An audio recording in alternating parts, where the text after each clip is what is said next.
હર હર મહાદેવ, જય માતાજી. સ્વાગત છે આજના નવા બ્લોકમાં. અને વાગી જશે 12:30 ને જમવાનો પણ ટાઈમ થઈ ગયો છે, એટલે નીચેથી બોલાવે જમવા માટે. ને નૈનાબેન માટે આજ કંઈક લેવા ગયા હતા રમેશભાઈ. હું લેવા ગયા હતા એ કંઈ ખબર નથી.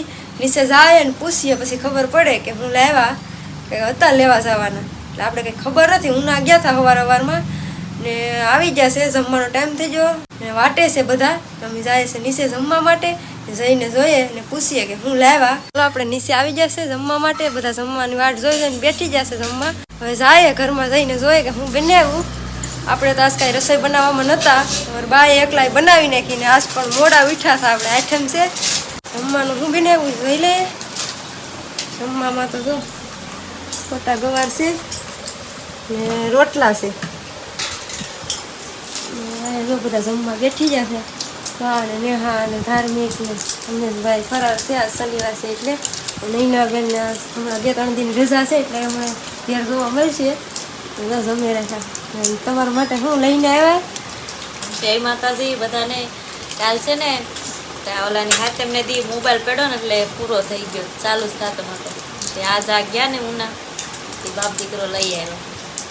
આવો લાવ્યા છે જરો નૈનાબેન માટે મોબાઈલ આવી ગયો છે. તૂટી જાય હાલો તોય નાનો હતો ને તોય. ધાર્મિક ભાઈ સવારમાં ઉના રખડી આવ્યો એટલે જમવા બેઠી જશે. જો નૈનાબેન માટે ફોન આવી ગયો છે. સાહેબ જે જોઈ લીધો જો ફોન છે.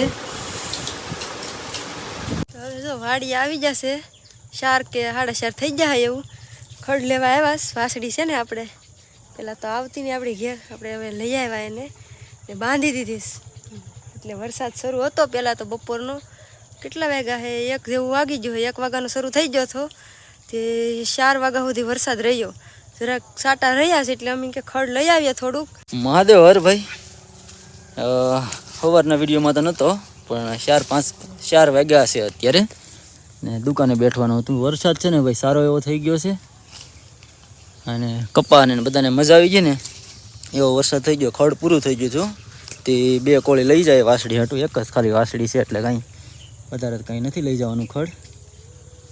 એટલે વહી આવ્યા હતા જરાક પરો દીધો ખડ લેવા માટે. વરસાદે ને ખાતર ને વાવેલું ને બધું તો બધું કમ્પ્લીટ થઈ ગયું ને બાંધી લીધો છે કપા આપણે. હવે જરાક ખડ લેવાનું છે બાકી, લઈ લઈએ પછી થોડીક વાર આરામ કરી બેઠી ફરતો આંટો મારીને પછી ઘર બાજુ ભાઈ નીકળીશું. કેટલુંક લેવાનું? જો એટલું છે ને લઈ લીધું છે. હવે થોડુંક લેવાનું છે એટલે થઈ જાય ને. એમ તો પાછું ઘેરે થોડુંક પડ્યું છે. 6:30 વાગી જશે અને ખડ લેવા આવ્યા થાય એટલે પાછું એમ થયું કે વરસાદ આવી ગયો છે એટલે મિરચીનો રોપ વાવી દઈએ. એટલે મિરચીનો રોપ તો થઈ ગયો હતો ને વરસાદની વાટે હતા. જો આવી રીતના આપણે કપામાં મિરચીનો રોપ સોંપી દીધો છે. એટલે 2 કલાક શેફો. 4 વાગે આવ્યા હતા. થોડુંક ખડ લઈ વહી આવ્યા અને બેઠા 5 મિનિટ પોરો ખાઈને પછી એમ થયું હાલો થોડીક મિરચી સોંપતા થાય. એટલે મિરચી સોંપી દીધી અડધામાં ને અડધામાં બાકી છે. હવે છે ને ભાઈ 6:30 માથે ટાઈમ થઈ ગયો છે એટલે ઘરે હવે નીકળીએ ને. જો આ ખડ એટલું લઈ લીધું. આ જો અહીંયા બ્લોગ એની પાસે આવે છે. ધીમે ધીમે એને વધારે બ્લોગિંગ કરાવવાનું છે આપણે. મારે તો શું પછી મારે એડિટિંગ કરવાનું હોય ને એટલે મને આખો દી છે ને કંટાળો આવે ને એટલે એને જ વધારે બ્લોગ બનાવવાનો હોય. હવે વાદળા થઈ છે ખાલી. વરસાદ તો એકદમ હાવ બંધ થઈ ગયો પણ આવ્યો તો સારો. કંઈ ઘટે નહીં. વરસાદ સારામાં સારો આવી ગયો. 20 દી સુધી ન આવે ને તોય પણ હજી તો વરસાદ 26-27 તારીખ સુધી આવવાનો છે વરસાદ. તો આગાહી છે એવી ને વાવાઝોડું ને એવું બધું થવાનું છે પાછું. હાલો નીકળી જાય વહેલા. પાછા આપણે આઈટમ છે જન્માષ્ટમી એટલે કાનાનો જન્મ 12 વાગે થવાનો છે એટલે આપણે દર્શન કરવા માટે વરસાદ નહીં આવે તો જાવું ને બ્લોગમાં લેવું. આપણે આખો દિવસ કાંઈ બીજું તો કામ નહોતું ને રાતે 12 વાગે આપણે જવાનું થાય. વરસાદ નહીં આવે ને તો એ તો તમે બધાને કહેવાનું ભૂલાઈ ગયું કે આજે છે ને ભાઈ જન્માષ્ટમી છે એટલે કાનનો જન્મ ને એવો બધો કાર્યક્રમ રાખેલો હોય ગામના બધા મંદિરે. તો બધાને ઘણી બધી શુભકામનાઓ જન્માષ્ટમીની.